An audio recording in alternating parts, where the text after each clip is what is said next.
Ang mga opinyon at pananaw sa susunod na programa ay sa mga host at mga panauhin lamang. Hindi ito pananaw ng himpilan o ng pamunuan ng network.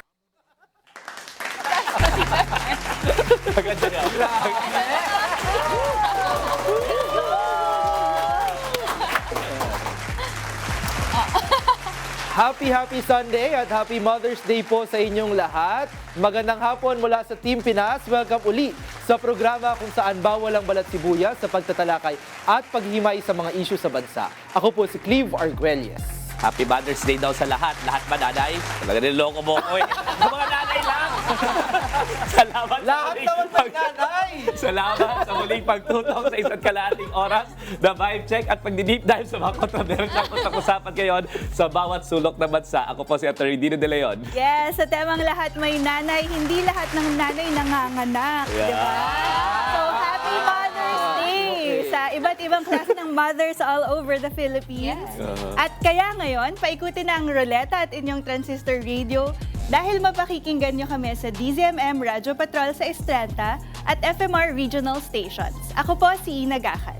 At yes, happy Mother's Day po sa lahat ng hindi nanay pero tumatayong ina. Ayan po, available din tayo sa free-to-air digital TV sa PRTV Prime Media at Signal Channel 31. Ako po si Cheska Persha. At dahil wala na akong maiambag sa Mother's Day greeting, dahil ako ang huli, mapapanood din kami sa DZMM Radio Patrol sa Estrenta Facebook live stream at PRTV Prime Media YouTube live stream. Ako po si Carlo Flores. Lahat yan, dito lang sa With Due Respect! Ikaw, Dino. Richard Haydaria, Itong fighting corruption, it's systemic corruption. Carlos Flores, Eh parang mas marami pag nag-resign kaysa sa napakulong. Cleve Arguelles, seryoso, sincero, at yung buong Dino De Leon, Sa totoo lang, sa real talk lang tayo. No? at ang bagong kabatuhan, Sabrina Gaca, Anong ginagawa mo sa kapangyarihan mo sa Senado? at Cheska Persha. So dapat pala, siya lang ang pwedeng Mawalang galang na po. Umpisa na ng usapang With Due Respect. Okay, Tayo, joke lang naman eh. Kabilang sa pag-uusapan natin ngayon ang survey kung saan si Dino, hindi pa pala, kung saan nagtabla na sina Senator Raffy Tulfo at Vice President Sara Duterte sa mga posibleng kandidato sa pagkapangulo sa 2028 elections. Sa inyong palagay, may epekto ba ang impeachment sa pagbaba at pagbaba ng numero ni VP Sara? Ugali niya.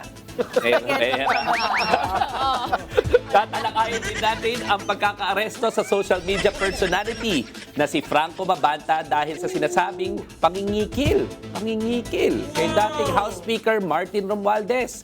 May pasabog ba talaga ang grupo ni Mabanta para mangnikil ng milyong-milyong piso? But wait, there's more! Bubusisiin din natin ang palitan ng akusasyon sa pagitan ni Batangas Congressman Leandro Legarda Leviste at Executive Secretary Ralph Recto. Ano nga ba ang pinagmulan ng gusot sa pagitan ng mga politiko mula sa Batangas? Nako, hihimayin din natin ang pagdinig ng Kamara sa impeachment complaint laban kay VP Sara Duterte. Muli bang mai-impeach again for the second time in 2 consecutive years sa nakatakdang botohan sa plenaryo bukas? Yes, Carlo. Pero sakaling umusad ang reklamo, magko-convene na ba ang Senado bilang impeachment court? O agad itong tututulan ng minorya na kilalang mga kaalyado o taga-suporta ng pamilyang Duterte? Grabe, mabibigat ang mga chismis, katanungan at mga issue na tatalakayin natin ngayong hapon. Kaya naman mawalang galang lang po at sisimulan na natin ang Vibe Check! Survey results.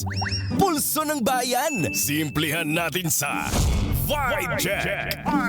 Pag ganun ba? Pag ganun? Pareho lang yan. Basta Ganyan? ganon.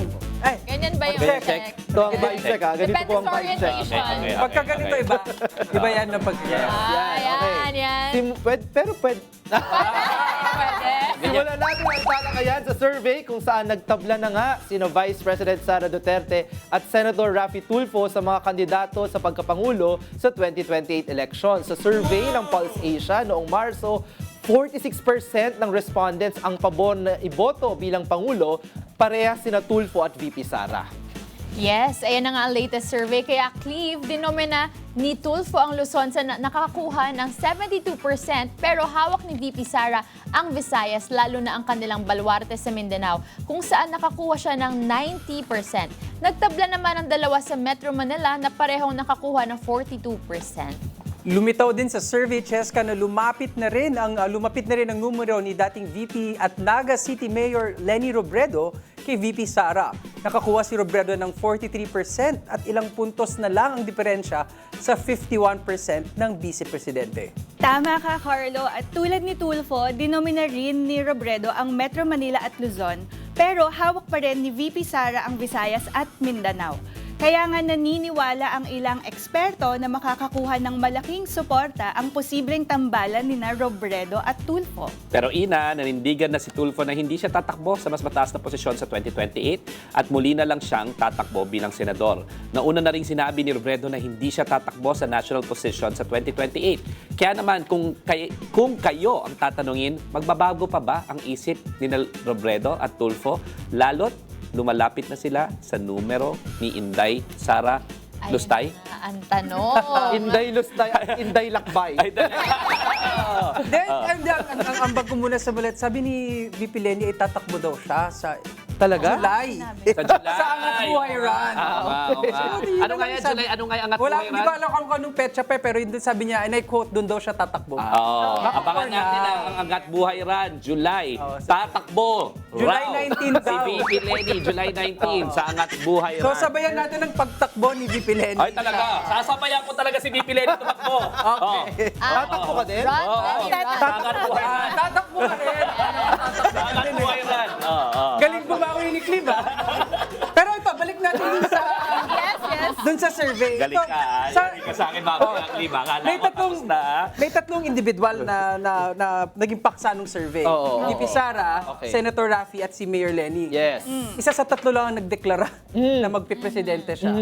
At parang hindi pa tumataas ang mga bilang niya buhat nang mag-declare siya. Tama ba ang intindi natin? Oh, Carlo, actually, since nung nagdeklara si VP Sara, although dinedenay niya na may interest daw siyang magpangulo. Pero siya tong nagdeklara ng napakaaga, di ba?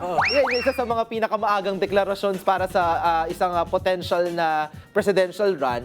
Pero since nagdeklara siya, hindi na nagbago yung numbers niya, no? In fact, nababawasan pa yung mga nagsasabi ng mga kababayan natin na kinoconsider nila si VP Sara sa 2028, no? Kasi ang expectation mo dyan kapag nagdeklara ka, dapat may surge, no? Dapat tataas yan. Biglang merong consolidation ng support sa'yo kasi yayakapin ngayon ng mga taga-suporta mo na gusto nila, no, yung deklarasyon mo. Pero hindi yun nakikita natin. And in fact, dito nga sa lumalabas na survey ng Pulse Asia, dumidikit palalo yung mga kalaban. Kay Senator Raffy Tulfo, pantay na, no? Pantay na. Head-to-head na talaga sila ni Senator Tulfo na hindi pa nagdedeklarang tumakbo bilang Pangulo. At pangalawa, hindi yan incumbent na Vice President, right? Talagang grabe yung nagtatagpo na sila. Kay dating VP Lenny naman, no, maliit na lamang yung agwat, no, mga 8 percentage points. May margin of error pa yan. Yan, mga survey nga, sasabihin ko nga Dino, na mga surveys usually may 3 or 4 percentage na margin of error. So ang conservative reading dito actually ay halos tie na din sila ni Mayor Lenny. Kaya kung magbabago yung isip ni na Mayor Lenny at saka ni Senator Raffy, ito yung dapat na magpabago sa kanilang isip. Kasi ang mga kababayan na po natin yung nagsasabi na handa silang yakapin ng inyong kandidatura kung kayo ay pipiliin yung tumakbo sa 2028, diba? Ako, excited ako dun sa kandidatura ni Mayor Lenny in particular kung sakasakali magde-declare siya. Kasi naniniwala ako na masyado na tayo ngayong polarized as a nation, di ba? Grabe yung awayan, grabe yung talagang dinidivide tayo sa nation eh. In fairness kay VP Lenny, kahit na tinitira siya ng panahon ni Rodrigo Duterte, never siyang head-on. No? Never siya nag-promote ng disunity. In fact, usually nga, pipiliin niya na lang na magtrabaho na lang kaysa makipagpolitikahan, no? And sa aking pananaw, ngayong mga oras na ito, yun ang kailangan eh. Kasi masyado ng injured, masyado na malalim ang mga sugat. Baka kailangan ng isang ina, kagaya niya, na maghihilom ng mga sugat ng mga Pilipino. Saktong-sakto, Mother's Day. Yes. And going back to the question naman ng tanong natin, magbabago ba ang isip ni Mayor Leni Robredo at ni Senator Tulfo? Sa tingin ko, oo. Dahil kung nakikita naman natin ang puso nila ay nasa paglilingkod at hindi sa self-interest. Si VP Leni, simula ng kanyang political career, wala siyang balak tumakbong kongresista. Pero because Camarines Sur called for her candidacy, tumakbo siya at nanalo siya. Wala siyang balak tumakbo bilang vice-presidente, pero everyone was clamoring that she runs because we know her capability in leadership at tumakbo siya. She keeps answering the call for leadership and she keeps answering the call of the people for a better democracy. So nakikita natin na kahit meron siyang sabihin natin na mas gusto niyang mas tahimik na buhay sa Naga, sa kanyang very homey and cozy na syudad, pero pag nakita niya na kailangan natin siya, sasagutin niya yung tawag natin. At katulad din ni Senator Raffy Tulfo, isa din yan, na nakita natin naglilingkod lang bilang isang pribadong individual na tumutulong sa kanyang programa, marami siyang nasosolve na kaso, pero at the same time, nung nagclamor yung mga tao na tumakbo siya, tumakbo din siya. Yun yung nakikita natin na maaaring magbago ang isip nila kapag nakinig sila sa mga taong sumusuporta sa kanila. Yes. Ako willing to wait ako eh. Willing to... Willing to wait akong magbago ang isip ng ating dalawang contender laban kay VP Sara. Kasi tama naman yung point, di ba? Kung ikaw ay nasa posisyon para maglingkod sa taong bayan, ang priority mo maglingkod sa taong bayan. Meanwhile, may isang taong nag-declare way ahead of elections, tatakbo ako bilang presidente, at yung trabaho niya para sa taong bayan, parang di lumampas ng social media. Wala ka sa Diba? Pilipinas ngayon eh, di ba? Puro bakasyon. Diba? So kung sa akin, tulad ng ating sex bomb dancer friends na spaghetting pababa. Journey ng support para kay VP Sara, excited akong makita rin yung spaghetting pataas. Na journey naman ang support kay Senator Tulfo at kay Mayor Leni. May conversation tayo dati na naghahanap o uhaw yung mga tao ng alternatibo kay VP Sara. Ngayon ang lumalabas na pag-isa ang head to head, talagang lumilipat yung preference ng mga tao. Partida nga, kaya babalik dun sa analysis na yung mga tao to hindi pa nagdedeklara at ganyan ang lamang. So paano pa kaya pag nagsabi na sila at talagang pupuntahan sila ng mga tao para dun sa suporta na yun? At ang laki talaga ng pagkakaiba ng anak sa kanyang ama. No? Yung ama, very last minute nag-declare, jumped ahead in the race and nanalo siya. Ito po, napakaaga mag-declare, pababa ng ang kanyang numero. So, kita talaga natin, the apple falls far from the tree. Wow, may baon pong quote si Chester. Ngayong araw na ito. Hindi ako, huli-huli na lang. Lalaglag na po yung apple. Eh parang may sinishare naman sila eh. Yung bank account. Tinatanggi nga nila. Ay, tinatanggi ba? Sa akin, huling-huli lang sa akin, no? Dapat naman talaga malinaw ang choice, eh. Gusto mo ba ng parang toddler na sisigaw-sigaw, magmumura-mura, mananapak ng sheriff kung kailan niya gusto, hindi matanggap ang legitimate court award, nag-aastang reyna o hari, gagawin yung kaba ng bayan na parang personal wallet niya at ililipat dun sa mga bank accounts niya, yung kaperahan, no? Tatratuhin yung confidential funds na para bang personal funds niya. Tapos ayaw ng accountability, ayaw matanong, ayaw ng kahit na anong questions sa kanyang sa paano niya dinispalko ginamit yung pera ng taong bayan, mananakot, no? At sasabihin nagkontrata na ng assassin, dodoktorin yung procurement ng DepEd despite the fact na meron tayong educational crisis, and it goes on and on and on.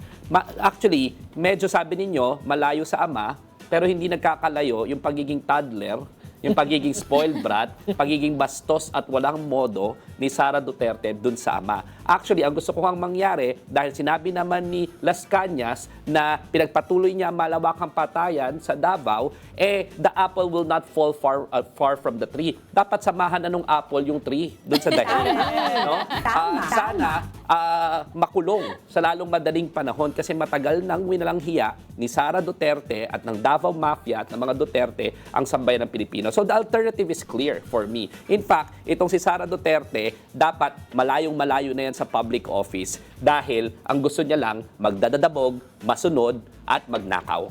Yun. Tama. Akala ko mamato ng laptop. Ayun din. Pero hindi daw siya naglalap eh. Marunong mag-computer. Tatayata, feeling ko marunong mag-computer. Grabe, no? Gusto mo mag-vice president, magpresidente ng Pilipinas, vice president Nag-DepEd secretary ka. Nag-DepEd secretary ka? Hindi ka marunong mag-laptop? Ayun. Ano ba naman yan? Computer literacy, hindi mo alam, tapos gusto mo patakbo ng Pilipinas? Abogado pa. Paano ang gagawa ng pleading? sulat-sulat ng kamay, tapos Voice papatype mo. Brad tapos nga, papasulat inuutos ulit, lang sa ganon. iba. O, ibig sabihin, sa isang araw, ilan lang ang natatapos mong trabaho. Oo. Diba?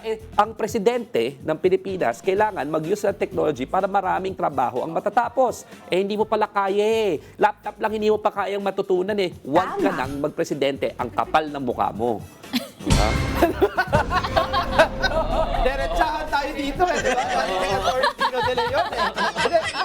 With due Tapos na respect. tayo dapat. With due respect. With due respect lahat. Kaya ang gusto ko lang sabihin din ay pag kinokontrast ko kasi si VP Lenny at saka si VP Sara, alam mo nung panahon ni VP Lenny, nung Pangulo si Rodrigo Duterte, yung buong Kongreso, meron namang super majority din dyan, yung Duterte Coalition. Pero hindi nila inisip at hindi nagkaroon ng tangkang impeachment laban kay VP Lenny. Bakit? Kasi wala silang mahahanap, di ba? Walang butas na pwedeng suotan sila, di ba? Walang mga papeles, walang mga dokumento na mga peking pangalan na pinamahagian ng confidential at intelligence funds. Pero kay VP Sara, napakadali. Kasi napakadami pagbabalasuba sa batas, di ba? Sa mga rules natin sa paggamit ng pera ng bayan. So, ayan, dito tayo. Kaya kung ang tanong natin kanina apektado ba ng impeachment ang pagbaba ng numero ni VP Sara, I think talaga nakikita na ng ating mga kababayan yan. At syempre, dahil nakikita nila ang nangyayari sa kasalukuyan,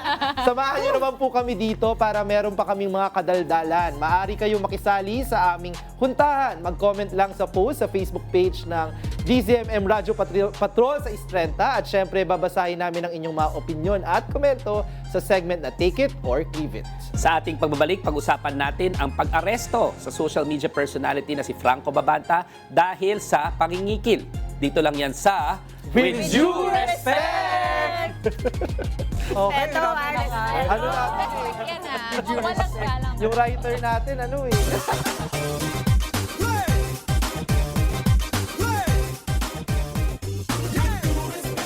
Pinapawiyan ka sa live, no? Iba yung Welcome back team, sa Dino Show and others.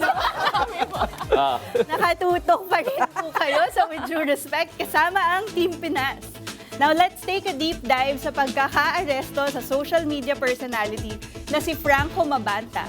Dinampot sa entrapment operation si Mabanta at 4 pang kasabwat dahil sa sinasabing pangingikil kay dating House Speaker Martin Romualdez. Tama ka, Ina, kinilala bilang pangunahing suspect si Mabanta na founder at chairman ng Peanut Gallery Media Network. Disinformation Network. Oo, yan. Sinasabing nagtangka si Mabanta na mangikil ng 300 million pesos kay Romualdez. 300 million pesos kay Romualdez para hindi ipalabas ang content na nag-uugnay supposedly sa kongresista sa flood control projects. Kaya nga, Attorney Dino, ibinunyag pa nga ng NBI na mistulang naghanda ang mga suspect sa pagtanggap ng 75 million pesos na paunang bayad. Matapos bumili ng mga maletang nagkakahalaga ng 24,000 pesos bawat isa para paglagyan ng pera. Wow! Handang-handa.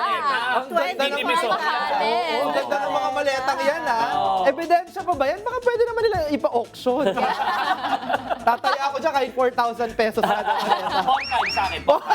Hanggang dito pa naman nagtutuloy sa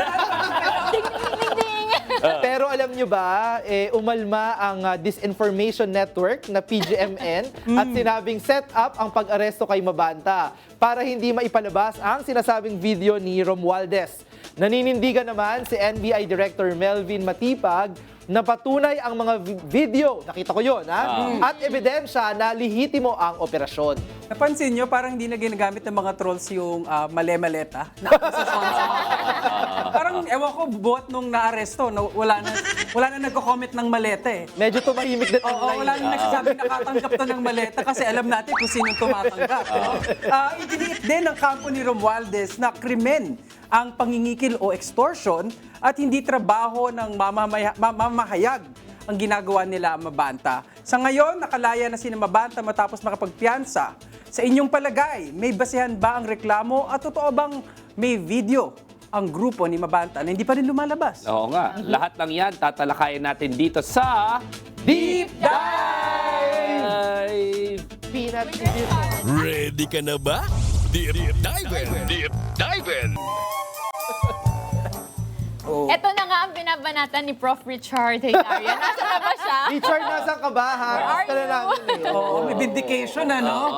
Ang daming grabe. Nakikita ko sa status ni, ni Richard. Grabe. Grabe to. Tsaka baka marami kasi siyang makukwento tungkol kay Franco, baka may mga alam siya, di ba? Na hindi natin alam. Diba? Oo, alam ko nagkaroon niya ng di ba, si Richard. Nagkaroon ng si ano? Franco. Nagkaroon ng ano? Nagkaroon niya ng Baka parang pagkakaibigan kay- before, magkakilala talaga sila. Magkakilala Hindi yung talaga. hindi yung parang kay Baste na they shared the bed. Hindi naman, hindi naman. Iba. Hindi naman.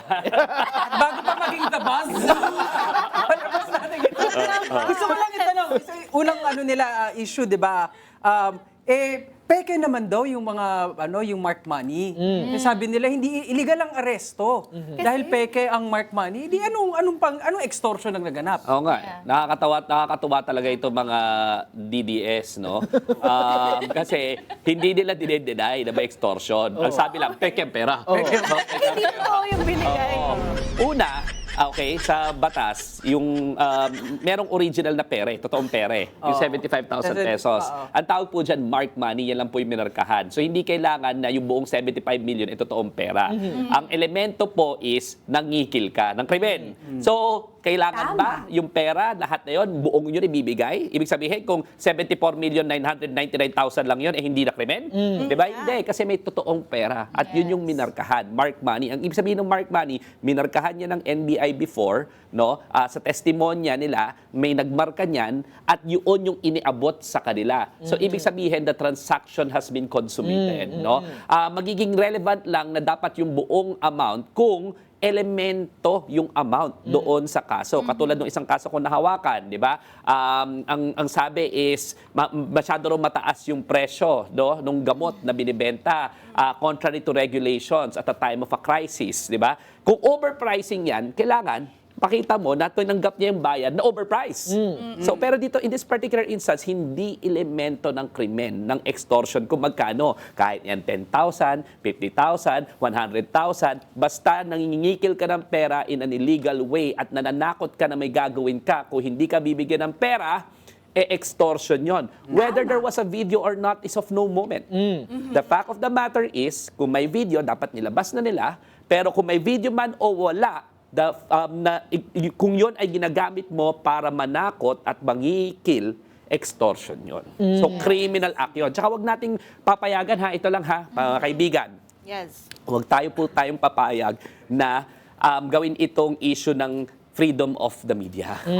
Freedom of the press, no? Tama. Yung pagsara sa ABS-CBN kasi nagalit si Rodrigo Duterte sa kanila at hindi sila magkasundo, freedom of the press yon. Yung pagpapakulong kay Maria Ressa at pag-i-issue ng warrant of arrest dahil may pinablish siyang kwento, freedom of the press po yon. Tama. Yung pagpapakulong doon sa nangingikil ng pera, hindi po yun freedom of the press, no? Pangingikil po yun, kaya po siya nakulong. Malayong-malayo po yun sa malayang pamamahayag sa pangingikil, no? Yung Maria Ressa, yung sa ABS-CBN, malayang pamamahayag yan, hindi yan pangingikil. At wala naman tayong kilalang mga journalist o mamamahayag na kapalit ng hindi paglabas ng kwento, hihingi ka ng pera, di ba? Kasi yan ang hinihingi ng grupo ni Franco Mabanta na meron silang report tungkol daw sa kaugnayan ni dating Speaker Martin Romualdez doon sa flood control projects at hindi nila ilalabas kung sila ay bibigyan ng milyon.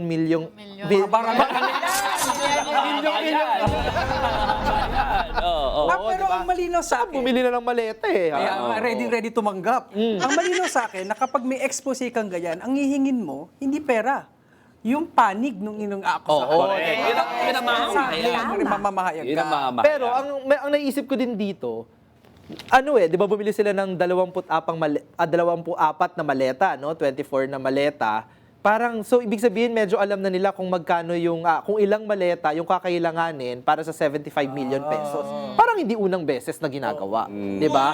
Maaaring talagang matagal na din pinagkakakitaan nila yung ganitong modelo, no, ng pangingikil. And in fact, gusto ko nga sabihin na marami sa mga kaibigan natin na mga mananaliksik, no, na nag-aaral ng fake news, disinformation network sa Pilipinas, matagal nang finlag yung grupo na PGMN, Peanut Gallery Media Network, no, kasama sina Franco Mabanta at iba pa nilang mga kasama diyan, no, na mga social media personality na talagang sentro ng pagkalat ng mga peking balita, no, yung kanilang ginagawang puhunan sa kanilang mga post, no, at bukod pa diyan nagpapanggap sila na minsan ay neutral, no, may performative neutrality, ginagaya din nila yung boses, pamantayan, yung pamamaraan ng mga legitimate na media network para bihisan kuno yung kanilang mga political posts, no, yung kanilang mga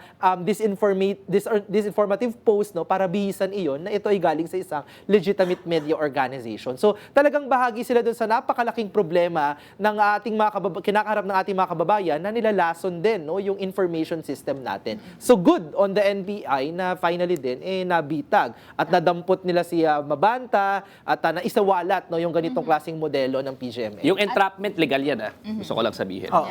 At balikan lang natin na pointing on sa point ni Cleve, balikan natin yung words ni UP Diliman Professor Danny Araw na PGMN are not journalists.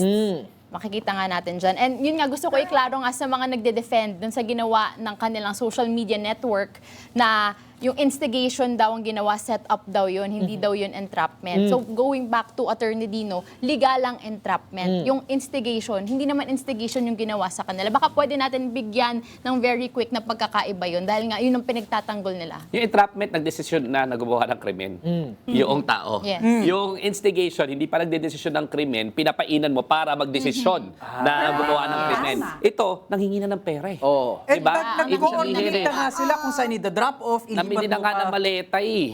Di ba? Saan yung drop-off point, sino magre-receive, at kung hindi, ilalabas supposedly yung video. The decision to commit a crime is already there. Doon sa instigation, wala naman talaga siyang balak na gumawa ng krimen. Pero ini-instigate mo, gawin mo to, ganyan. Diba? Bibigyan mo pa ng mga incentive to do it or disincentives to do it. Yun ang instigation. Malayong-malayo. In this particular instance, nagdesisyon na eh. Nagdesisyon na humingi ng pera. Saka sino ba gumawa ng video, di ba? Paano sila ma-instigate? Sila muna yung gumawa ng video pauna. Di umano na meron silang video na hawak, di ba? Pero kahit din bilang halimbawa outside na lang sa legal arguments, no, iniisip ko lang din, ba't naman ganun kayo kadali na instigate? Kung instigation ito.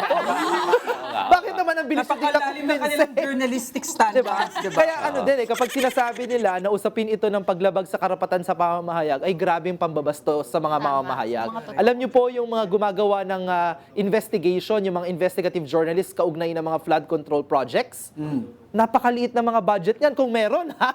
At napakahirap po ng trabaho ng mga mamamayag na sumusunod sa ebidensya, nagkakalap ng impormasyon, pinagtatagpi-tagpi para makatulong sa taong bayan na malaman natin yung katotohanan. Pero yung iba po, gaya ni na Franco Mabanta, ang ginagawa ay bukod sa ginagamit na lang nila yung mga reports at investigative pieces na iginawa ng mga totoong mga mamamahayag, pinagkakakitaan pa nila. Huli na, mersenaryo ang tingin ko sa PGMN. Mga mersenaryo itong mga ito, kailangan kung they will follow where the money is, at nakakapagtaka kung ano yung business model nila. Wala naman mga advertisements Wala naman masyado mga advertisements, so saan nila kinukuha yung mga pera. Ang sinasabi nga kukuha sila ng political client, either yung political client na yun, sabi ni Jesus Francis, either yung political client na yun, bibigyan sila para mag-publish kayo ng maganda sa kanila, or sisiraan yung kalaban. Hindi ka nanggaling yan, nanggaling kay Jesus Francis. Kasi yun daw yung in-offer sa kanya noong magiging PGMN angkor, kaya siya huminde. No? So, PGMN is not legitimate media. It is a disinformation machine. It's a disinformation network. At malinaw na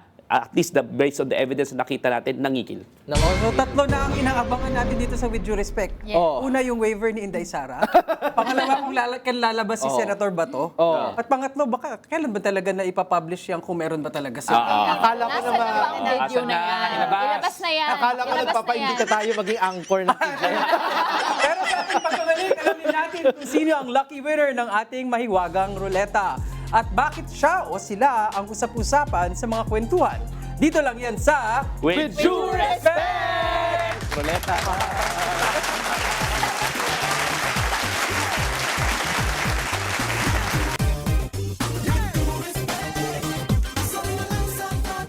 Yan. Ito pa rin po ang With Due Respect kasama ang Team Pinas na minamani ang mga issue ng bayan. Muli ako po si Cleve Arguelles. Agyaman ang unay kabsat. Ako po si Atty. Dino De Leon. Yes, hindi po ako journalist. Ako po si Inagakan. Ayan, marahay na hapon po sa inyo. Tatakbo sa July 19. Ako po si Cheska Persia. At bagamat hindi kami journalist, sure kami 100% mahal namin ang Pilipinas. Oo.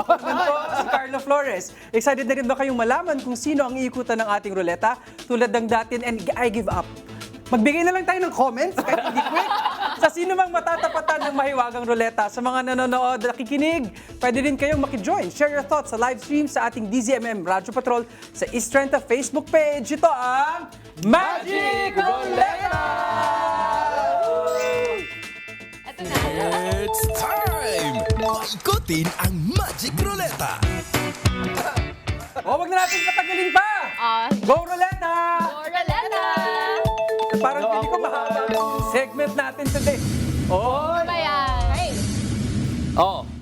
Ang nawawala. Ang nawawala. Kung sabi, di ba, meron daw arrest warrant, pero sinabi raw yata, hindi raw, ano sabi ni John Vic Remulla this morning? Pinakahanap na pinasasabi na through CIDG. Oo. Na may kinalaman dun sa dating hearing ba sa Quadcom?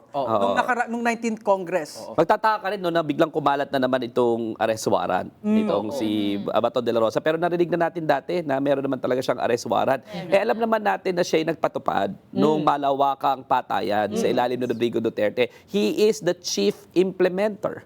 No? At ang sabi niya, may tearful reunion siya kay Digong nung na panaginipan niya. Naginip siya. Ang sabi niya, go ahead, make my day. Sinabi ko na ilang beses pa ulit-ulit, ito isang napakalaking duwag.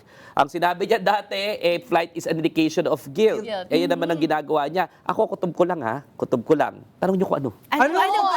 Bakit kaya biglang lumabas itong kanyang, yung supposedly may arrest warrant? Ang sabi ng ICC, no public. No public. Pero hindi dinenay ng ICC na may arrest warrant, hindi lang public. Bakit? Kasi alam mo, yung ICC, pag naglalabas siya ng kahit bawat word dyan matters. Yes. Sinecheck yan ng mga abogado. So, no public. Pero hindi niya sinabing wala. Yes. Hindi dinenay. Linawin lang natin yon. Ako, kutob ko kung bakit ito nilalabas ngayon, meron daw kaya kasing nangyayari sa Senado.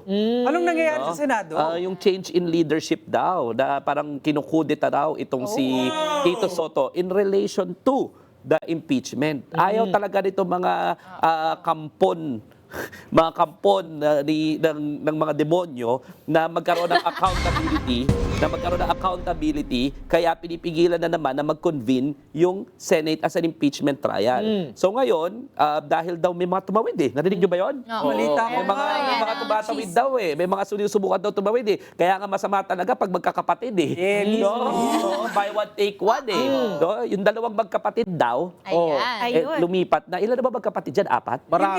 Yung isang magkapatid magkabilang panig. Kasi isa the good one.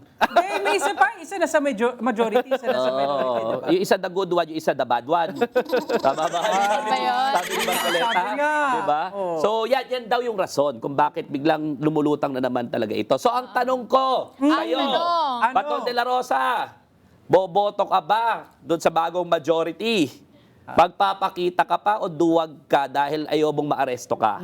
Gaano ka katapang kung magpapakita ka? Believe ako. Kasi maaresto ka. So ano bang abangan natin bukas?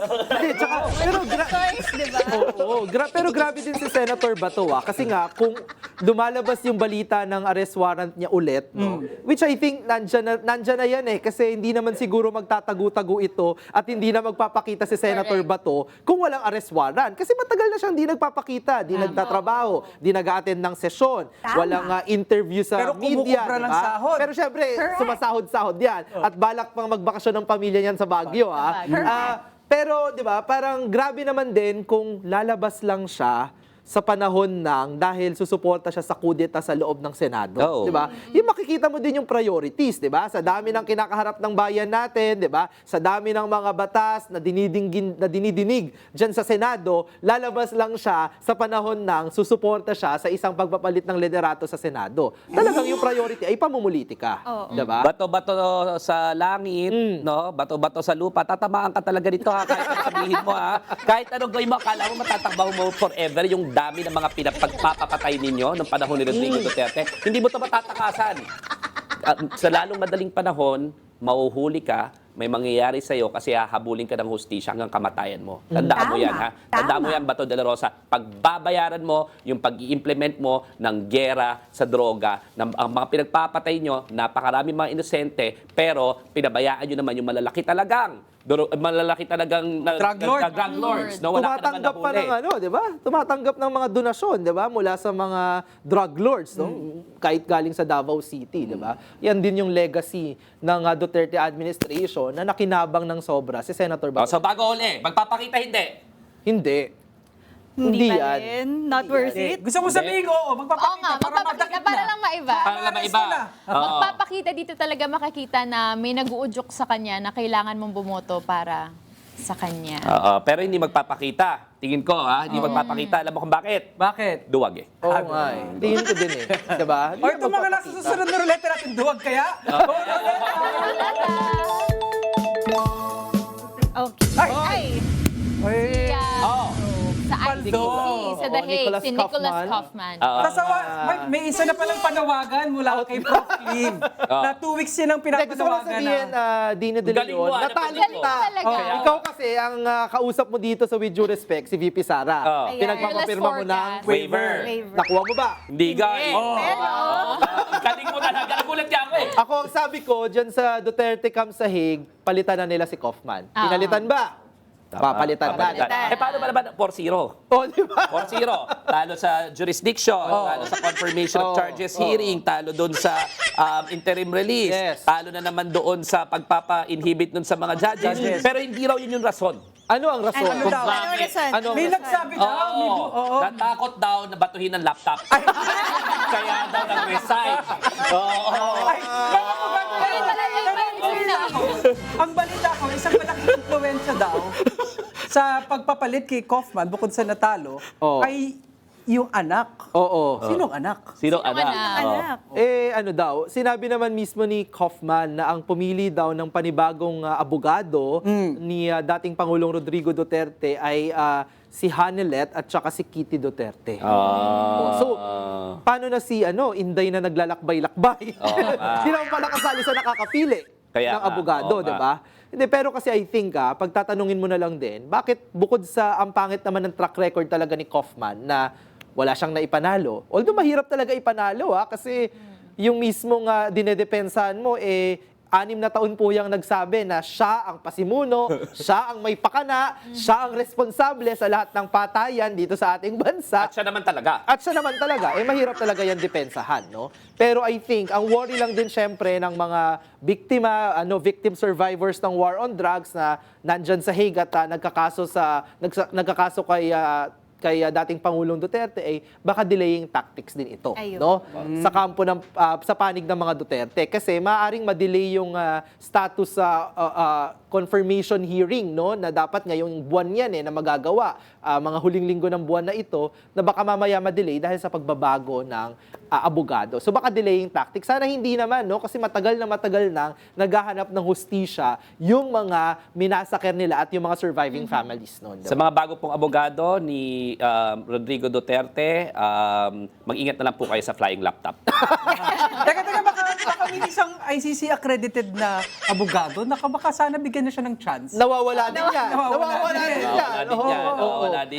Pag hindi pa rin kinuha si Harry Roque, talagang ayaw na sa kanya. Kawawa naman no, kung hindi siya. Naalala niyo nagdo-doorbell sa ICC? Oo. Doorbell sa ICC. I am counsel? Oo. Hindi naman pala. Hindi naman pala. Fake news lang Kasi pala. sabi din ni Kaufman na kapag meeting na daw yung bagong abogado ni Duterte at saka si Rodrigo Duterte, nag-meet na daw. So hindi nga si Harry Roque kasi nasa ibang bansa. Nagtatago din kasi, diba? Oo. Kawatan.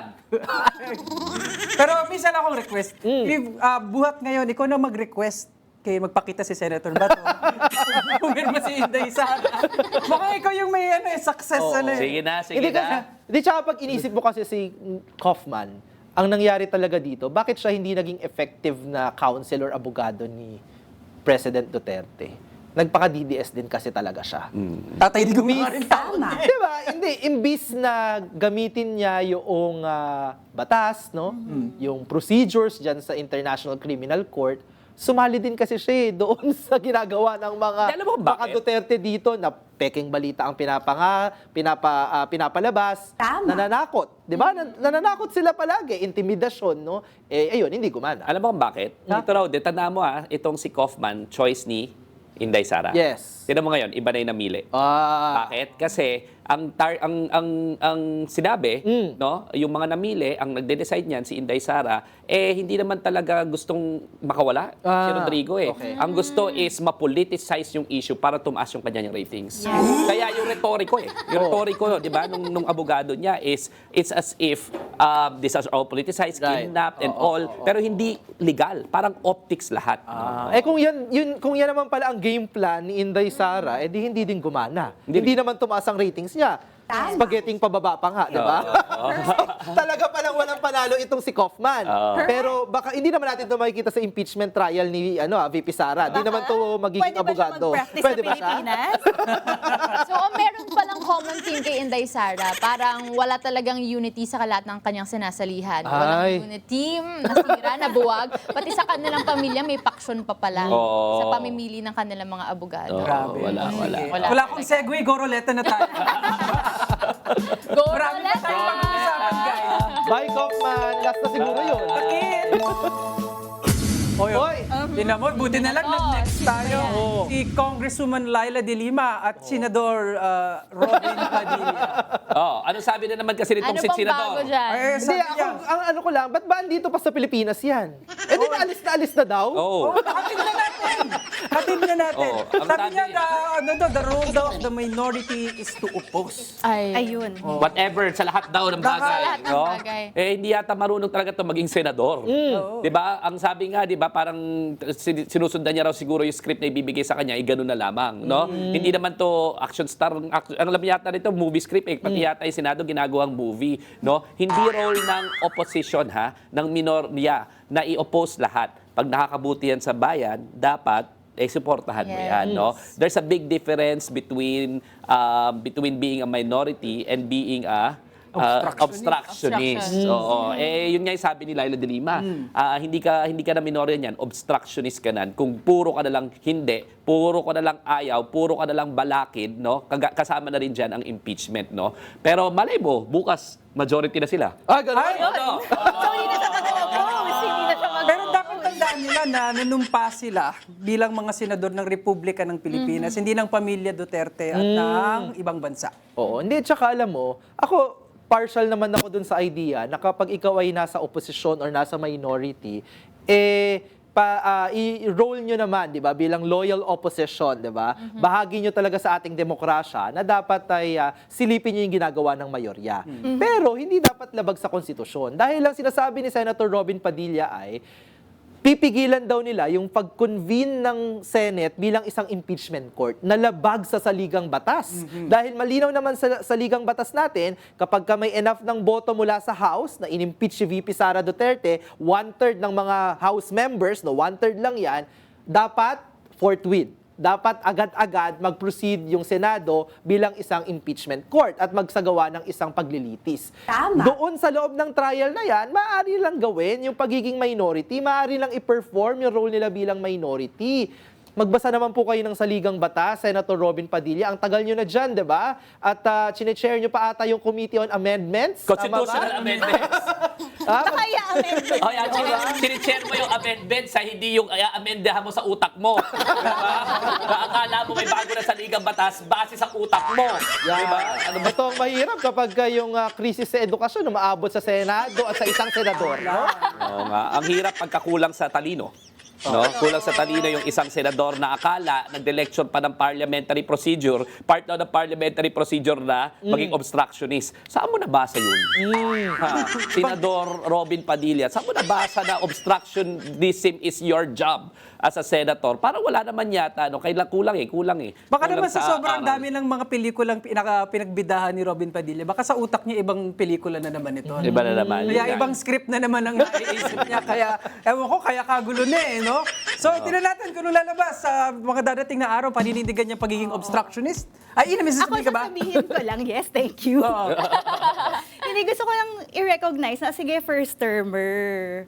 Or parang bago sa Senado, tapos ang issue ng mga taong bago sa isang space ay kailangan niya matutunan mo na lahat. Pero sa akin kasi nag-homework ba tayo? Nag-aaral ba tayo sa lahat ng mga procedures? Pangalawa, nag-aaral ba tayo bago tayo magsalita? Tungkol sa ating role, kung ano man ang ating ginagawa. At finally, sa akin yung obligasyon ni Senator Robin Padilla ay para sa mga mamamayang bumoto sa kanya. Tama. So kung ang mamamayan ay naghahanap ng opposition voice para siguraduhin na tama ang takbo ng demokrasya sa Senado, whether sa impeachment man yan, flood control man yan, dahil hindi pa rin siya pumipirma, di ba? So sa akin, okay, mag-opposition ka doon, pero kung ang hinahanap ng mamamayan, tandaan natin, ang hinahanap ng mamamayan ay trial. Hinahanap ng mga mamamayan ay sagot. So Senator, nasa ng iyong loyalty sa mga mamamayang bumoto sa iyo? Tama. Saka nasa Hague yung loyalty niya. Nasa China. Alam mo, to be fair, mahirap ang trabaho kapag ikaw ay nasa minority, 'di ba? Halimbawa, si Congresswoman Laila De Lima, Correct. 'di ba, na nasa minority sa House, no? Mahirap ang trabaho kasi you don't have the numbers eh. Ang meron ka, yung force of reason, 'di ba? Gagamitin mo talaga yung kakayahan mo na mag-argue, ipakita na kayo yung nasa tama, maglabasa ng prinsipyo na medyo alanganin yung ginagawa ng majority. Kaso hindi yan yung ginagawa ni Senator Robin Padilla. Kaya kahit sa minority, no, na again, para sa akin, malaki po ang role ng minority sa ating demokrasya, disservice din yung ginagawa ni Senator Robin Padilla sa mismong minority. Ayan ka na naman eh. Bakit? Correct. Force of reason, tapos Robin Padilla. You're asking for too much. Ayan ka na naman eh. Sabi ko sa inyo, hindi to quick comments eh. Go lang. Tsaka alam mo, kung ganyan lang din naman, baka gusto mo ba palitan mo na lang Senator Robin? Go, Roleta! Go, Parang Roleta! ano eh. Parang wala na mga kaniglip ngayon. O nasa Senado pa rin tayo. Senping at si Senator Marcoleta. Senador, sorry. Senador Ito na Rodante naman yung Marcoleta. nagpipilit na kailangan daw niyang mag-interpelate at hindi po pumipirma to si Senator Marcoleta sa The disappointed fanboy. Oo. Fan daw siya ni Senator Ping. Ping. Oo. Sen Ping. Pero ano ba pinag-aaway nito dalawan to? Kasi nga, etong si Senator Ping Lacson, malinaw kasi talaga yung paninindigan nila dun sa Blue Ribbon Committee na lahat ng mga idinawit dun sa flood control projects, lahat kayo ay dapat marekomenda na imbestigahan. At isa sa mga idinadawit ay si Senator Marcoleta. So para sa kanila, yung committee report, di ba, walang sinisino-sino, nabanggit si Senator Joel Villanueva, nabanggit si Senator Marcoleta. Di lahat kayo nirerekomendahan ng Blue Ribbon Committee na imbestigahan. Yes. Malinaw naman din sa sinasabi ng Blue Ribbon Committee at ni Senator Ping, imbestigahan pa lang eh. Kung wala namang nilabag si Senator Marcoleta, hindi naman siya dapat matakot na magpa-imbestiga, di ba? Correct. Pero yun na nga daw yung sakit sa puso ni Senator Marcoleta, no? Dito sa kabromance niya ata si Sen Ping kasi nga, bakit naman daw siya idinadawit, di ba? Si Sen Ping naman, trabaho lamang kasi siya yung chair ng Blue Ribbon Committee. Tsaka siguro masama pa rin yung loob nitong si Marcoleta kasi pinalitan siya ni Ping Lacson, di ba? Diyan sa, Masakit mapalitan. Oo. Ginagawa niyang one-man show ito eh. Buti pa tayo dito sa With Due Respect, pare-pareho. Yeah. Di ba? Diba? Sabi mo, Sabi ko, Ikaw nga nila. di ba? Si Marcoleta nun, kala mo siya lang ang senador eh. Noong mga oras na yun eh. Pero siguro darating yung panahon na aawardan na itong dalawa na to ng Certificate of Best Friendmanship. Talagang Bromance talaga ngayon nila eh. no? Oo. Best friends talaga sila ngayon eh. No? Pero sana, bukod sa bangayan, yung totoong serbisyo sa publiko ang gawin itong dalawang Tama. ito. No? Pero at least mas maayos naman ng dihamak yung track record ni Senator Ping Lacson kesa doon sa traidor na senador na si Marcoleta. Okay? Okay. Sige, tingnan natin kung sino pang lalabas sa ating ruleta. Go Ruleta! Hindi natin naaabot yung 10 today.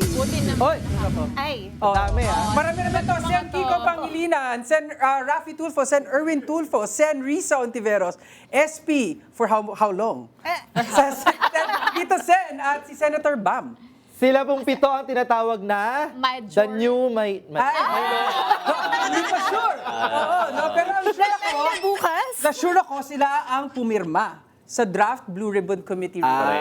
Sila lang yung may tapak na pumirma at sila lang rin na magiging minority. Soon. Hindi kasi sila nga yung pumirma doon sa Blue Ribbon Committee report na maraming daldal yung mga kasama nila sa Senado. Grabe, dapat pala with due respect sa Senado na tayo nag-live, ha? Ay, direct na Para ba yun? Senate version tayo today, eh, di ba? Puro mga senador. Hindi sila yung pumirma. Tapos yung mga kasama naman nila na ang daming satsat na keso kinalimutan daw yung flood control issue na bilyon-bilyong piso. Dapat daw yun ang inuuna kesa yung impeachment ni Vice President Sara. Eh, hindi naman sila pumirma. Tama. Para makausad yung report at marekomenda ng Blue Ribbon Committee na umpisahan yung investigasyon, ipagpatuloy yung investigasyon, di ba? Doon sa mga nakinabang sa flood control project. So, mahirap eh. Iba yung sinasabi, iba yung gawa.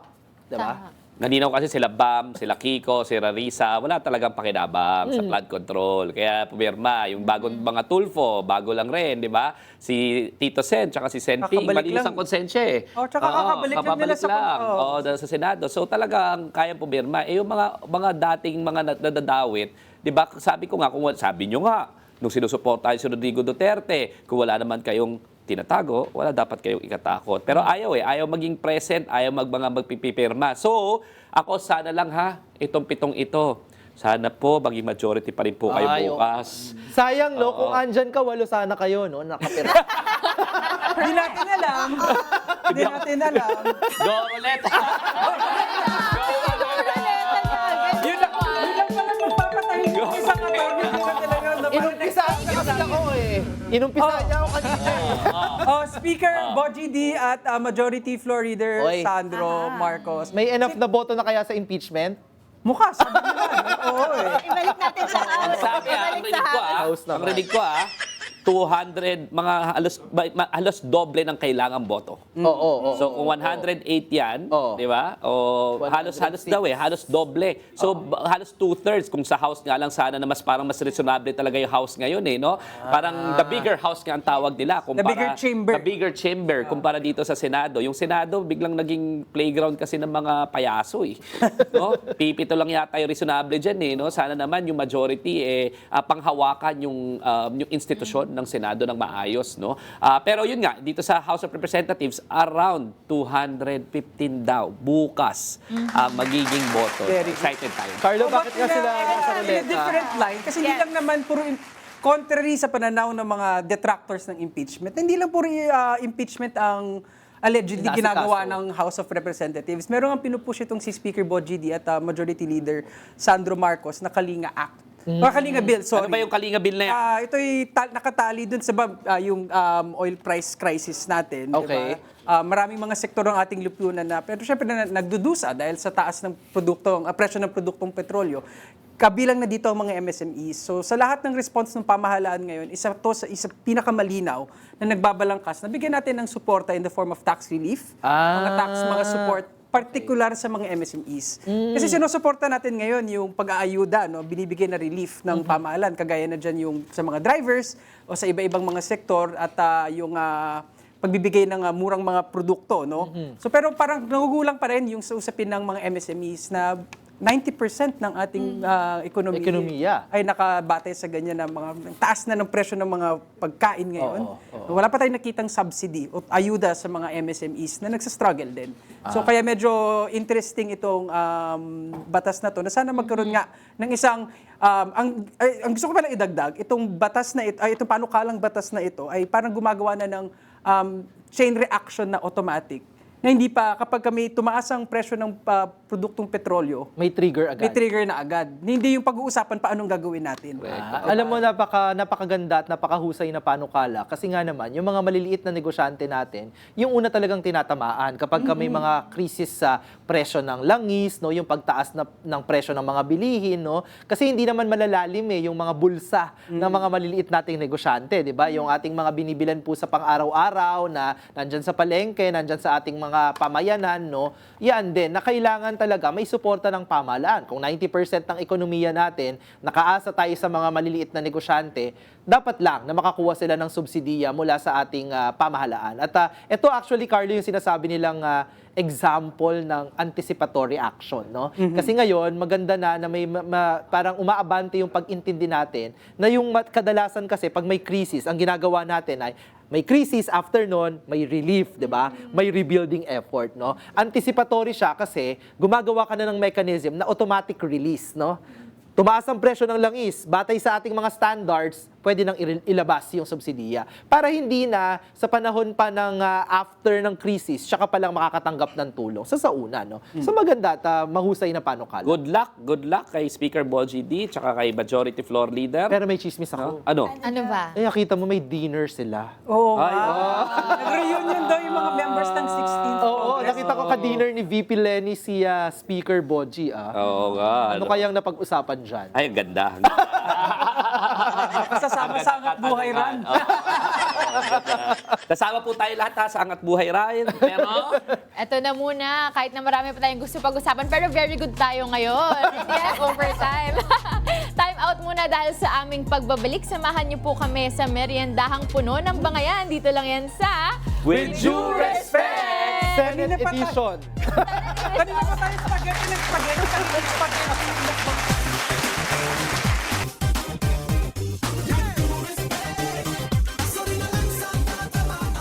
Ayan, pinapain po natin si Atty. Dino Ini-instigate ako. Kumuha ka na! Kumuha ka na! Sarap yan, sarap yan.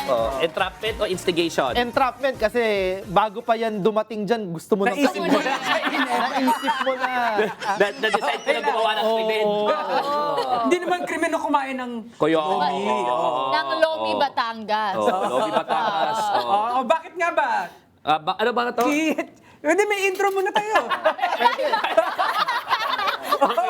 May show tayo.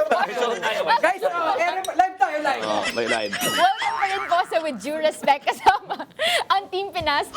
Magmumukbang tayo with a twist. Dito magbibigay lang tayo ng short comment sa unang personalidad na maaalala natin sa itatampok na pagkain dito sa Lomi, Batangas. Kaya naman, alamin na natin ang menu for the day. Dito lang yan sa Bangayan! Kain na nga po sila. Gutom na. Matamis, maasim, mabait. Ang mga isyu ng bansa, titikman dito sa Mukbangayan. Kayo. Mukbangayan. Uy, shoutout pala sa 1.5. Wow, Okay, 1.5. Dami. Salamat po. Sana masarap Sa radyo. Tama, sana Sana masarap nag- yun ang merienda. Oo, sana nagme-merienda din sila. Maraming pong salamat sa pagsubaybay sa With Due Okay. Respect. So yan nga, kumakain na kayo ng lomi na sikat at galing sa... Sarap na Batangas. So may mga Batanggenyo yatang nag-aaway this week. Yeah. Oo, parang may isang... pagkasarap na re. Ingat lang, mag-aalit yung mga pero yes, ang sarap yan eh. Kaya nga, Ngayon, ako naaalala ko nung simula yung linggo, may dalawang Batanggenyong nag-aaway. Yung isa ay si Executive Secretary Ralph Recto. Okay. At si Solar Boy. Congressman Leandro Leviste. Pag mo tawagin solar boy, kung hindi naman nag-deliver ng solar energy. Ay, Hindi Solar Boy. Solar Boy. Puro expose ng walang resibo. okay. Diba? Nag-aaway nga, no? Dahil, ano nga ba pinagawayan nila this week? Hindi, alam mo, sa totoo lang din, kasi bilang naobserbahan natin, mukhang si Congressman Leviste, may plano na tumakbo bilang governor ng Batangas. Yes. Grabe, ganun ba siya na-board Kaya sa house? biglang nagiging may mga patutsada siya ngayon sa mga rekto, no? Kaya makikita mo din, itong nakaraan lang, I think kahapon lang ata yung Facebook post niya na sinasabi niya na meron daw siyang survey na kinumisyon na nagpapakita na medyo mababa naman na daw yung suporta sa mga rekto, no? Pagkatapos niyang i-deny na wala naman daw siyang interes na tumakbong gobernador, ha? Ano ba talaga? Parang ang track record ni Congressman Leviste, may sasabihin siya, tapos parang wala naman siyang follow-through. Tinan mo Daldalero.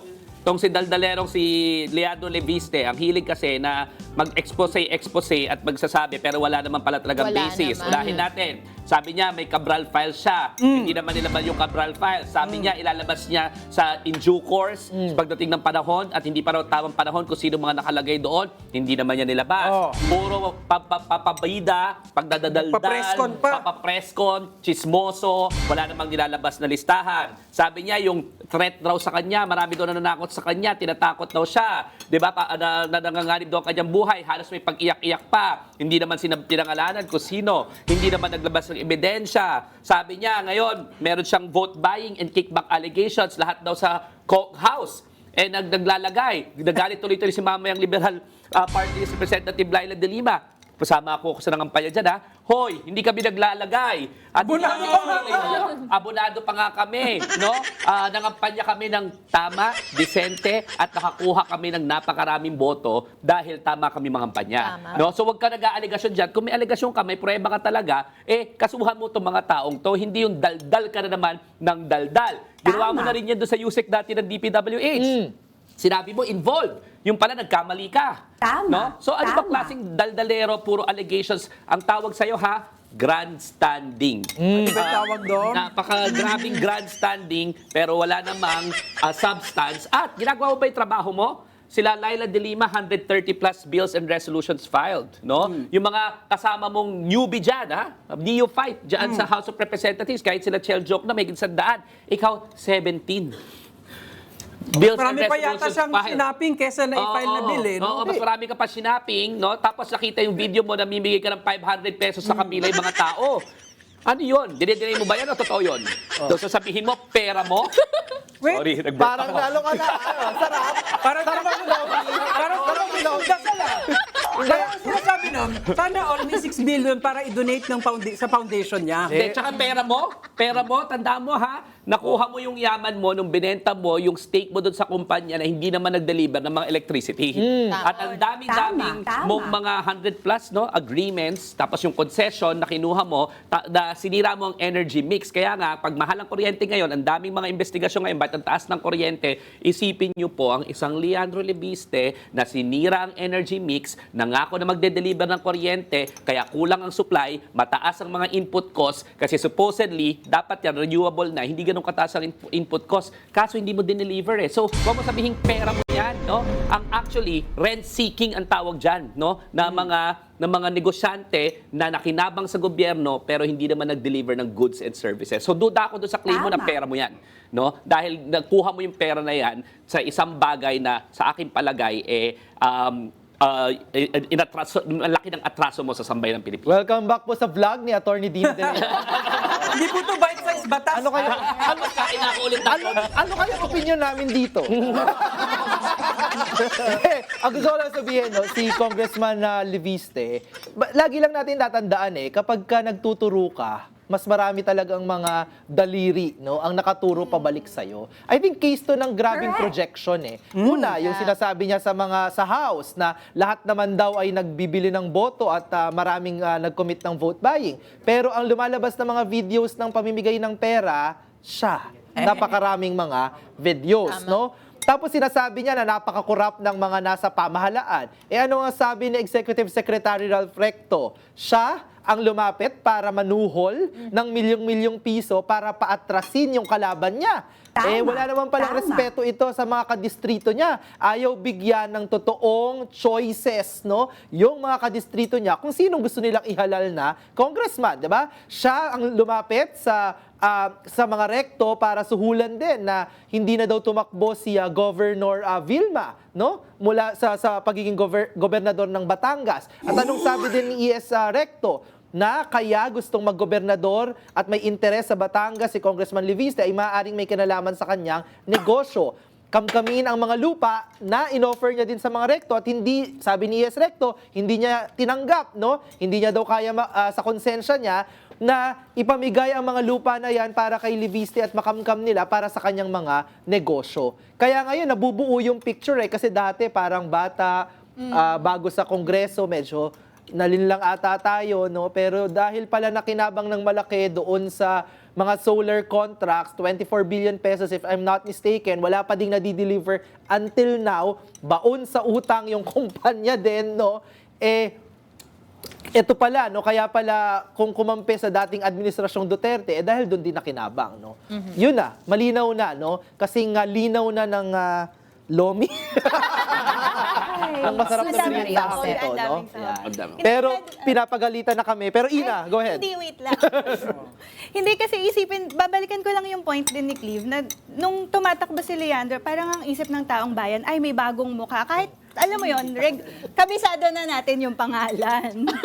Alam naman na natin kung saan galing political family, pero may idea na kapag panibagong generation ng isang political family, maaring dito manggagaling ngayon yung pagbabago sa politika. Pero napaka-disappointing kasi na ang strategy ng ating bagitong kongresista ay yung dating strategy na rin ng maruming pamumulitika, pagbabackstab sa mga kasama at pagbibili ng kung ano-anong mga favors at unfortunately, siguro ito yung mark ng pagiging bagito niya, hindi sumasakses. Tama. Correct. So, ano ba? Diba? May chance ka namang baguhin lahat, pipiliin mo yung strategy marumi, tapos hindi ka pa sasucess. Baka hindi ka na talaga dapat nasa politika. Tigilan nyo na to mga nepo babies na mga brat, no? Ikaw, Congressman Leviste, brat ka. Yung ikalawang Pangulo, nepo baby din, brat. Tantanan nyo na kami, nakakapagod kayong kasama. Pero, sa ating pagbabalik, no? Kasi gusto namin mag-break kasi nakain pa kami.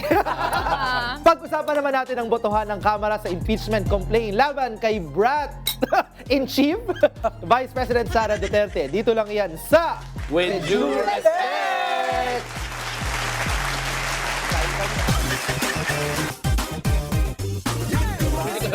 Buti na lang may natin Diba kulang Bumigay ka muna, digay ka muna. Okay na.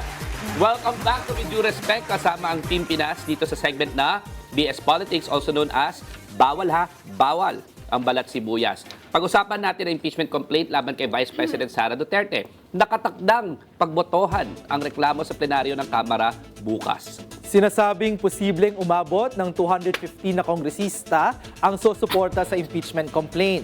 Kaparehas ito sa bilang ng mga kongresistang bumoto pabor sa reklamo laban kay VP Sara noong 19th Congress. Mas mataas ito sa 106 na botong kinakailangan para maipasa ang Articles of Impeachment sa Senado. Sinabi ni Bicol Saro Representative Terry Ridon na mayorya ng mga party list at malalaking partido na ang nagpapahayag ng suporta sa impeachment.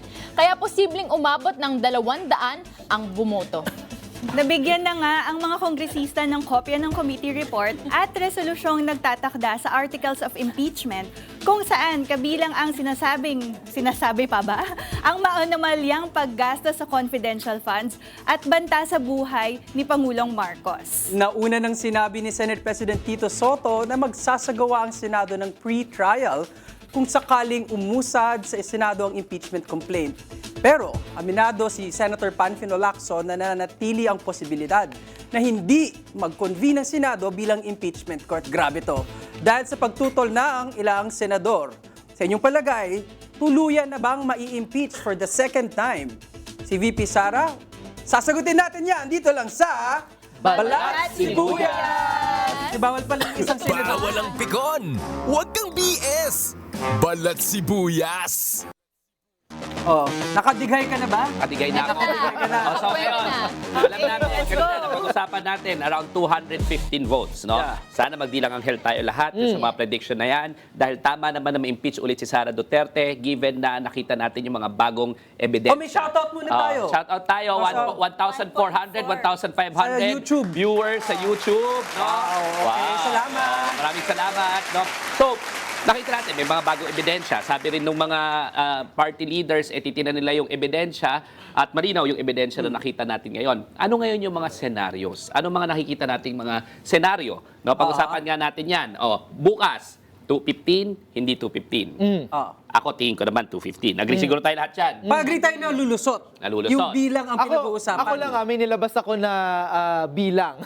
Tingin ko parang ang minimum niyan mga 190 plus, no? Okay. Sana maabot nila yung 215 if not more, no? Pero nung tinignan ko yung mga statements sa mga party leaders, pag pinagtagpi-tagpi mo, at the very least aabot sila 180, 190. Ang gusto kong i-point out na even nagsalita dati yung mga nung binubuksan ulit yung issue ng impeachment.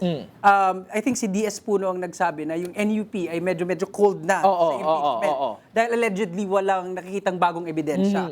Pero dahil na lang sa pagsisiwalat lalo ng Justice Committee, nakitang nagbago yung timpla. So ibig sabihin nung lumabas yung mga issue doon sa determination of substance, grounds, and the form, lumabas yung ebidensya talaga. Kung di natin ginawa yon, baka hindi tumaas o naging convincing para sa maraming kongresista. Kasi paalala lang din sa ating mga kababayan na itong unang bahagi ng impeachment, no, kung saan magde-decide yung House kung dapat bang i-impeach si VP Sara, ang ibig sabihin nito dun sa buong proseso ng impeachment ay may sapat pang batayan para magpatuloy sa isang paglilitis, no? Tayo ba ay may mga agam-agam? Tayo ba ay may mga katanungan? Tayo ba ay may mga pangangailangan ng eksplanasyon? Ayan, sabi nga ni Congressman Marcoleta, di ba? Magpaliwanag ka, no? I need an explanation.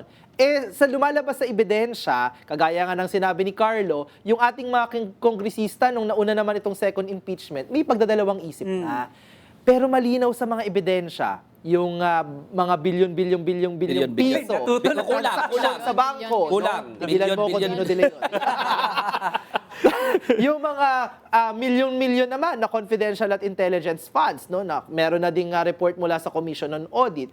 Yon yung mga katanungan, kaya kinakailangan ma-impeach si VP Sara para magkaroon ng paglilitis at doon maririnig natin mula sa kanya ano ba ang paliwanag dito. Ay, anong senaryo? Diba? Senaryo, nagbotohan.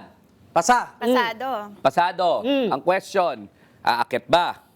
Kung ikaw sa kampo ni Sara Duterte, anong gagawin mo? Ay. Takbo ka ulit sa Korte Suprema. Oo. Posible yan. Oo. No? So tingnan natin, kasi tumakbo na siya ulit sa Korte Suprema, hindi naman pinigilan Marami ng ang Korte kaibigan Suprema dyan sa House. Supreme Court eh. Oo. Tapos, pagkatapos siya, pagtaboy sa Korte Suprema, tingnan natin kung papanigan ulit ng Korte Suprema. Hindi ko alam kung ano makikita kong ground kasi very clear na ginawa lang ng House, bigyan siya ng opportunity para mag-explain at napaka-orderly noong proceeding sa House of Representatives. No? So hindi ako nakakakita ng kahit anong ground para manghimasok ang Korte Suprema through its power of judicial review. No? Walang grave abuse of discretion. Pwede lang manghimasok ang Korte Suprema pag may grave abuse of discretion doon sa co-equal branch. Yun yung una. Pangalawa, ano pang pwedeng senaryo na pwedeng gawin ni Sara Duterte? Mag-resign. At ang mga mag-resign. Correct. Will it stop the impeachment? I don't think so. Because dalawa po ang penalty sa impeachment. Una, removal from office, yon magiging moot in academic. Pero yung pangalawa, yung tinatawag nating perpetual absolute disqualification. Ibig sabihin, yung penalty na yon, hindi na siya pwedeng lumapit sa kahit anong public office. E di yung issue na yon, ang question is, nararapat ba na mag-disqualify siya o hindi? That is still a pending matter, independent of her removal, no? Okay. Sa public office. So yun yung pangalawa. Sa akin palagay, magtutuloy yan. Pangatlo, magko-convene ba talaga ang Senado forthwith? Kasi sinabi ni Senate President, oo, pero ngayong weekend nakita natin na merong mga agam-agam kung yung majority, magiging majority pa lang. Ang sabi nila, 4 daw yata na mga senador ang pupunta na sa minorya, nililigawan ng mga minorya. Sana po gawin nila ang tama. Hindi yung pipigilan na naman nila itong most sacred accountability process. Kung sakaling hindi sila mag-convene, hindi sila mag-convene dahil nanalo itong mga ayaw ng accountability, ano pa pwede mangyari? Hindi, yan nga alam mo, hindi ko alam kung bakit may posibilidad na hindi mag-convene yung Senado bilang impeachment court. Sa Ligang Batas na nagsasabi niyan eh. Duty. Diba? Duty. Obligasyon niya ng mga senador. Tama. Kaya actually, kung hindi nila gagawin yung obligasyon nila, sino magpapaalala sa kanila kundi yung taong bayan? Tama. Gusto ba nilang kitain sila dyan sa Senate grounds ng mga kababayan natin para lang utusan sila na gawin nila yung mismong trabaho nila? Hindi naman natin inutusan yung mga senador na bumoto ng convicted na o acquitted si VP Sara. Ang sinasabi lang natin, obligasyon nyo po sa loob ng saligang batas na kapag yan po ay lumabas na ng House of Representatives ay mag-convene kayo bilang Senate Impeachment Court, no? Malinaw na malinaw po yan, hindi nyo yan pwedeng takasan. Huwag nyong gamitin yung politika, yung personal nyong loyalty sa ikalawang Pangulo. Meron na po tayong mahabang kasaysayan na pinili po minsan ng ating mga senador na galangin o kilalanin yung kanilang mga personal na pampolitikang interes kaysa po yung kanilang sinumpaang trabaho sa saligang batas. At alam nyo po ang ending niyan, hindi po maganda. Tinatago, di ba? Sa EDSA 2, tinago nila yung ebidensya. Kung hindi kayo magko-convene ngayon, ibig sabihin tinatago ninyo ang ebidensya. Hindi ako, sa tingin ko lang, hindi mag-aatubili ang sambayan ng Pilipinong magpunta sa Senado, magpunta muli sa EDSA kung kinakailangan mag-people power para ipakita dito sa mga senador na ito na hindi loyal sa saligang batas, na hindi pwede ang kanilang ginagawa. I think mangyayari yan. Let that be a fair warning. We will go to the streets to remind you, senators, na hindi pwede na kayo ang nagiging balakid sa pananagutan. At may I just say, Attorney Dino, yung mga senador na mali ang boto nung impeachment trial ni Erap Estrada, marami sa kanila nawala na ng career sa Senado. Correct. Oo. Sila This is Tessie a make Aquino or Oreta, break, no? sila Diba? Nikki Cositeng, di ba? Si Blas Opligare natalo doon. Ito po ay isang pagsusulit eh. Kung kayo po bilang mga senador ay kaya niyong panindigan yung inyong trabaho sa ating saligang batas. Kaya pag kayo po ay nagkamali sa pagsusulit na to, malas niyo po. No? Pati mga congressman ha, naboboto ha. Pagka hindi kayo bumoto ha, pagsusulit nyo rin to. Okay. Oo. Uminit yung ulo namin eh. Kaya Pero nga nauubusan na kami ng oras eh. Tama. Babalikan namin kayo dyan ha, mga kasama sa Senado ha. May Lunes sa susunod na linggo. Antabayanan namin kung anong gagawin nyo ha, sa susunod na linggo. Pero ngayon naman, babasahin na natin ang mga komento ng ating mga nakasama sa talakayan. At syempre bilang kami ay mga judger, magdidesisyon kami if we will either Take it or leave it! Take it or leave it. Yan na. Ayan, Game. simulan na natin sa comment ni Arthur Bata 9736. Always watching your show. Very informative in a lively and funny way. Tinuturuan maging matalino at mapanuri ang ordinary Filipino. Hi, Cleve. Tita Mai here. Wow. Oh, take it or leave it. Take it! Take it. Fan mo Leave it ako. Leave it din ako. Walang Bias. walang bias eh. Bias. Ikaw na naman bida dito. Take it or leave it na kayong tawag. Ikaw pa rin yung binati. Buti na lang may isa naman pong nanonood na para sa akin. Si Tita May ay taga Bulacan. Marami pong salamat sa Maraming pagtutok at salamat. Happy Mother's Day, Happy Tita May. Mother's Day. Mother's Bye. Happy Mother's Happy Day. Okay. O sabi ni Pinoy ako, pagkatapos ng impeachment, hindi mananalo si Lustay. Sigurado yan. Gusto niyang maging leader tapos hindi nagpapakita sa mga hearing. Hindi siya leader, hindi pa marunong gumamit ng laptop. Take it or leave it. Leave it! Bakit? Kulang-kulang yung... Hindi ba gamit ang laptop ang bato? Ay, okay. Take it! Oh, next. Next Ito, naman si Ina. galing kay Leilani Santa Ana, 9415. Since nung nagtago si Bato, buwan-buwan nagnanakaw siya dahil tumatanggap ng sweldo kahit hindi nagtatrabaho. Very angry face. Hindi mo deserve Okay, na. take it! Take it! Asa na ba yung mga... Take it. Alam mo, tayo hindi nyo ginagamit. Ang ganda ng, ang ganda ng comment itong si Leilani. Tama. No? Nga, no, hindi Ganda. natin naisip na. Correct. Isang forma din yun ng pagnanakaw sa taong bayan. Correct. Kasi kumukubra ka, di ka nagtatrabaho. Tama. Buwis yan ng ating mga kababayan, ha? Oh, ito naman si It's Me, Enrique 28. Balat si Buwes itong nasa panig ng Makasayad Block. Bakit kayo naiilag sa kasong kinasasangkutan ninyo? At kung wala kayong itinatago sa bansa, ba't di kayo maglabas ng sarili nyong ebidensya? Sino ba yung makasayad block na sinasabi mo? Kasayad block daw. Oh, yung mga nagwawala. Take it! Take it, Take it. Take it or take it? Take it. Iba na pala yung Okay, take it. may Pero winners. pipili lang ng dalawa. Sige, yung kakampi ni Cleve. Oo, kaya nga. Si Tita May, oh. Tita May, Si Tita May. congratulations. Happy Mother's Day! Oo. Ano pa? Sino pa, Dino? Bigay natin kay Dino. Ayaw niya eh. Sige. Kasi si Clip na naman eh. Naaway niya ako tita tapos pinilibo. Sabi nga niya, tinuturuan daw na maging matalino at mapanuri ang ordinaryong Oo Pilipino. na. Diba? Oo na nga. Sino pa isa? Sino ba? Oh, sige, ubusin Diba, natin yung ubus oras. na, ubus na. Sige, since nung nagtago si Bato, buwan-buwan nagnanakaw. Sila, Leilani. Congratulations. Congratulations po, ah. Meron ba yung with due respect bag, napakaganda niyan. Okay, autograph yan. Mainit na naman ang usapan natin this week sa With Due Respect. Naku, kahit nagbabanatan tayo, tandaan natin, mahal natin ang Pilipinas. Isa lang ang ating bayan. Paalala sa inyo ng Team Pinas, ang video na ito.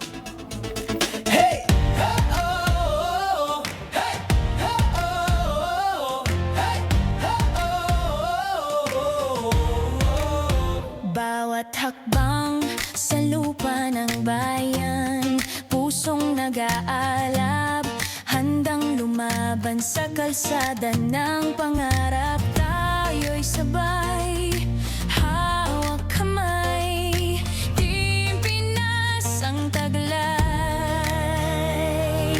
Bagong umaga, tayo ang simula, liwanag ng pag-asa, Team Pinas ang dala, isigaw sa mundo. Team Pinas, tayo. Kulay ng watawat, ating inspirasyon, mulat bughaw, dilaw na patnubay. kwento ng tagumpay. Tayo'y magkaisa, pangarap ay sabay. Bagong umaga, tayo ang simula. Liwanag ng pag-asa, Team Pinas ang dala. Isigaw sa mundo, Team Pinas, Team Pinas. Tayo,